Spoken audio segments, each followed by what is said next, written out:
This is a Bhekisisa podcast.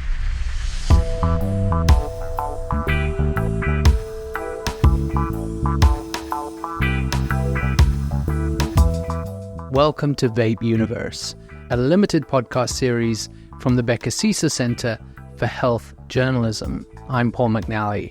In this series, we're exploring the world of vaping in South Africa and whether it's a valid, less harmful alternative to smoking.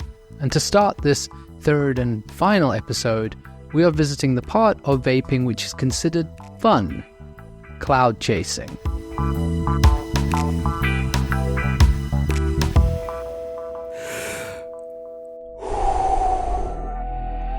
The trick will depend on the amount of vapor inhaled. You see, so some tricks don't require that much inhalation of vapor as other tricks.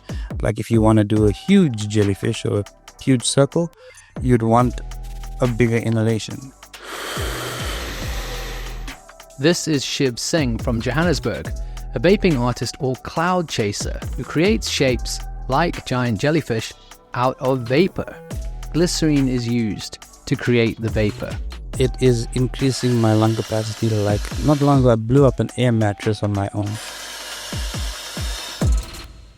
But it's not all fun and games.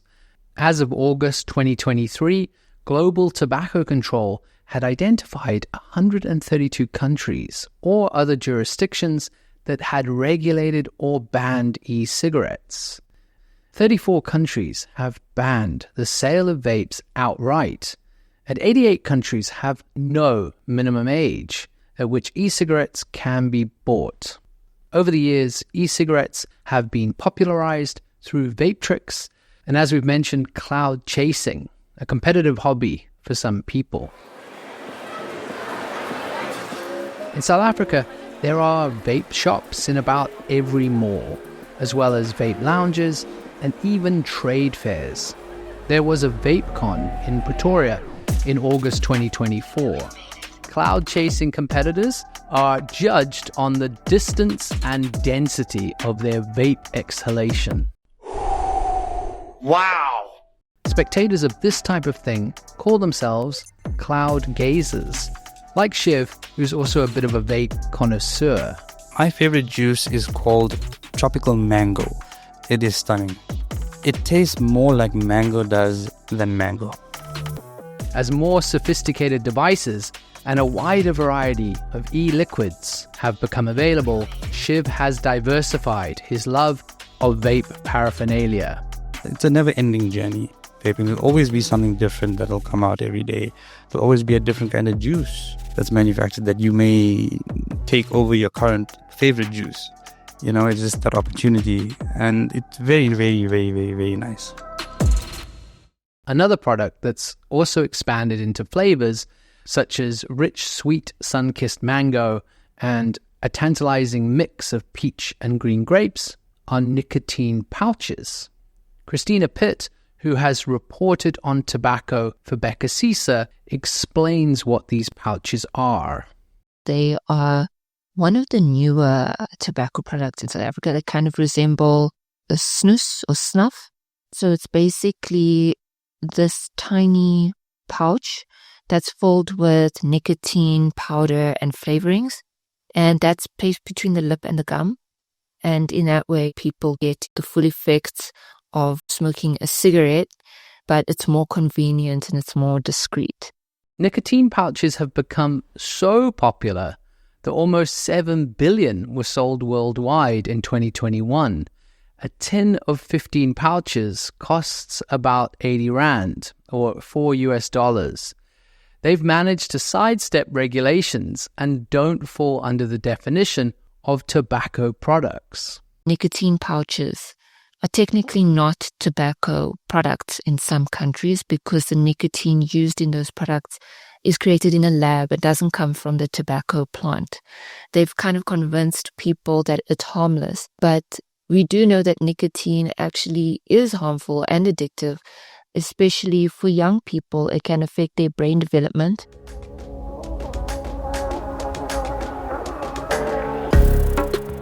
Let's think for a second what will happen if South Africa's Tobacco Products and Electronic Delivery Systems Control Bill is actually passed.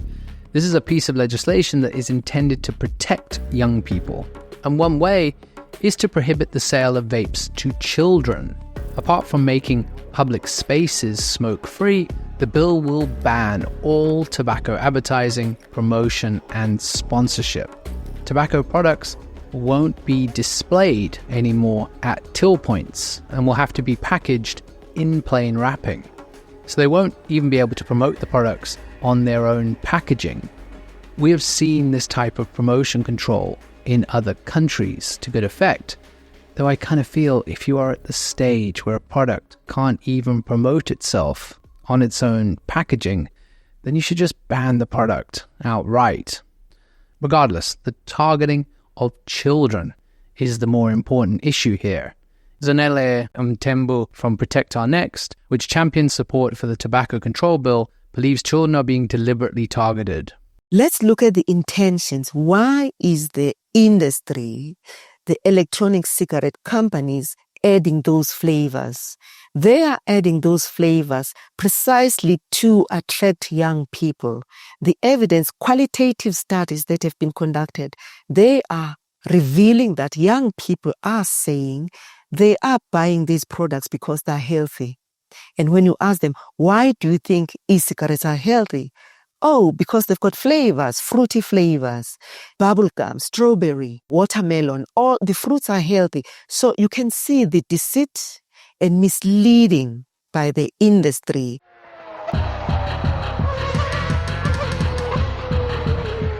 Big Tobacco and Formula One motor racing had always enjoyed a long and profitable history together. And then in 2001, tobacco was banned from Formula One. But spin forward 18 years, and tobacco began worming its way back into F1, says Christina. In 2018, 2019, we saw this resurgence where British American Tobacco and Philip Morris started partnering up with F1 teams like Ferrari and McLaren. And you'd see on the uniforms, on the cars themselves, they would have the logos of their new generation products, like their vapes and their nicotine pouches. Tobacco was back with a vengeance, once again using F1 to promote its products. I was kind of just doing general research on the tobacco industry. At that time, there were a number of reports being released from the World Health Organization. And by chance, I stumbled on this report by industry watchdog Stop about Formula One racing and how the tobacco industry kind of used Formula One and social media as vehicles to market tobacco products to the youth.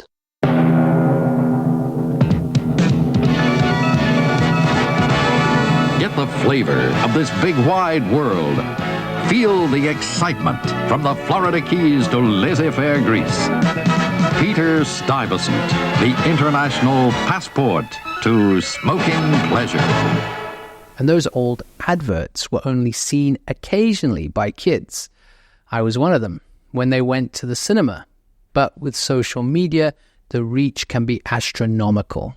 So they partner up with the Formula One teams because Formula One is associated with glamour, with danger, and that's something that appeals to young people.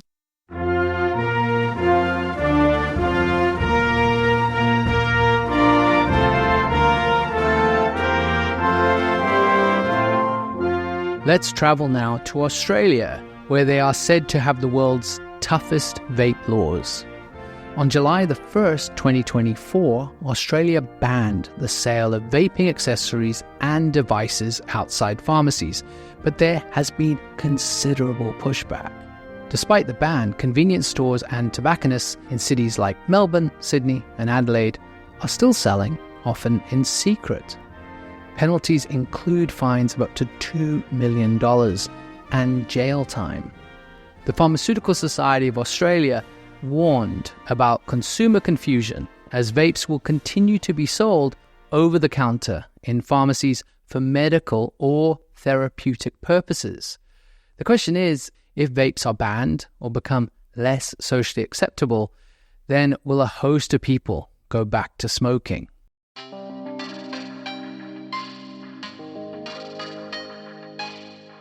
I started vaping in 2020 during COVID because at that time it became a massive trend to vape.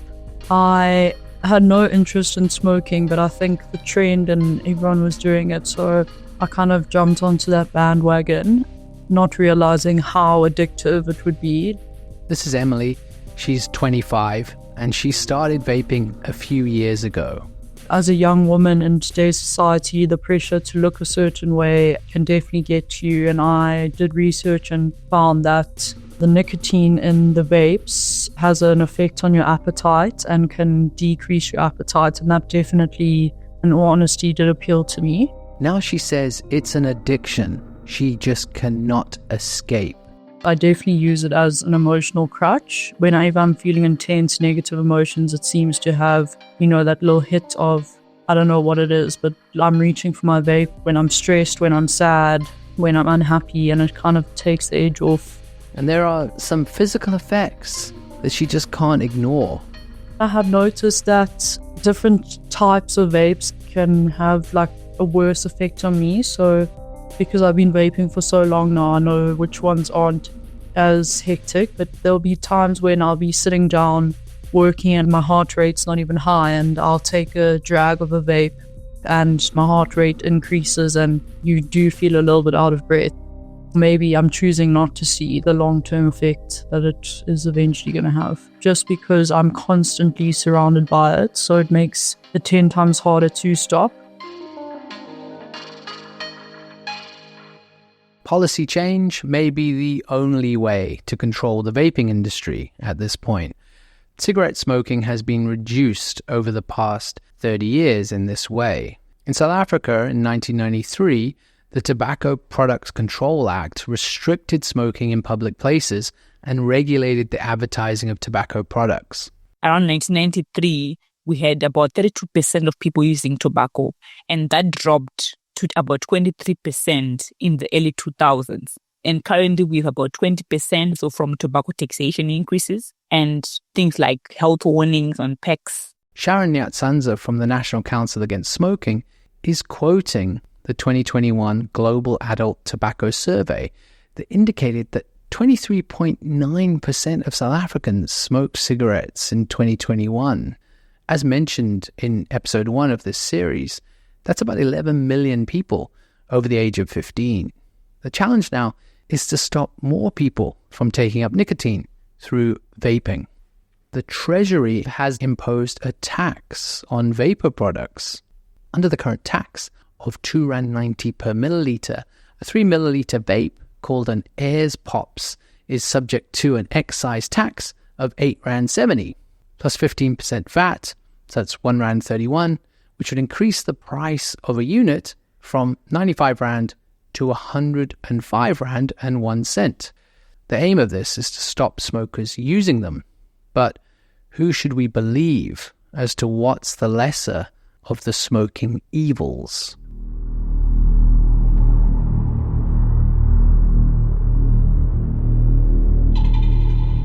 Problem is, you can't really trust the vaping industry because of its ties to the tobacco industry, even when it makes good points. For instance, there have been instances of the industry funding research and media campaigns to promote vaping as a harm reduction strategy. The proposed regulation has intensified the ongoing conflict between public health advocates and the pro-vaping lobby.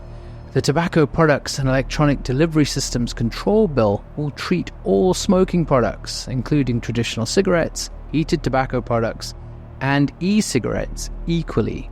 People who support vaping say it's a safe alternative to regular cigarettes and shouldn't be treated the same way. But public health officials are skeptical because they're worried about the potential risks and unknown health effects of e-cigarettes. Here's University of Pretoria public health professor Likan Eo Yusuf.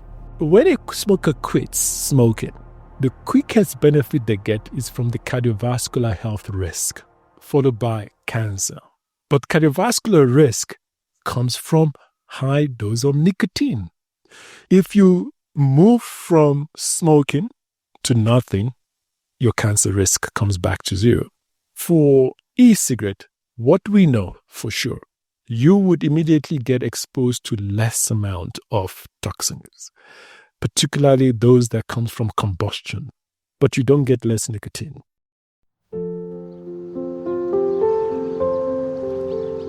Finally, we catch up with Brenda, who we met in the previous episodes.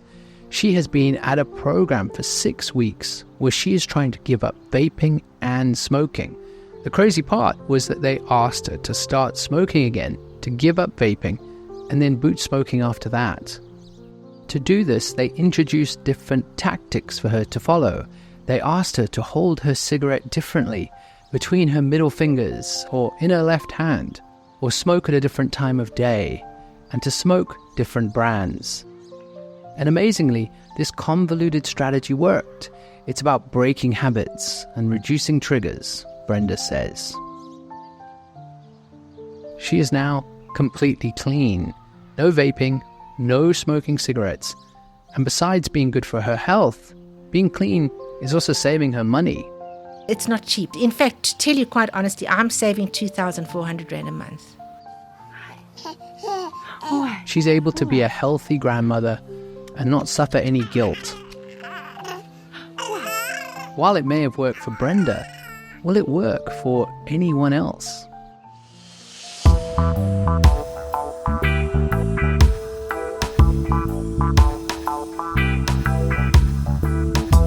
This has been Vape Universe, a limited podcast series from the Bhekisisa Centre for Health Journalism.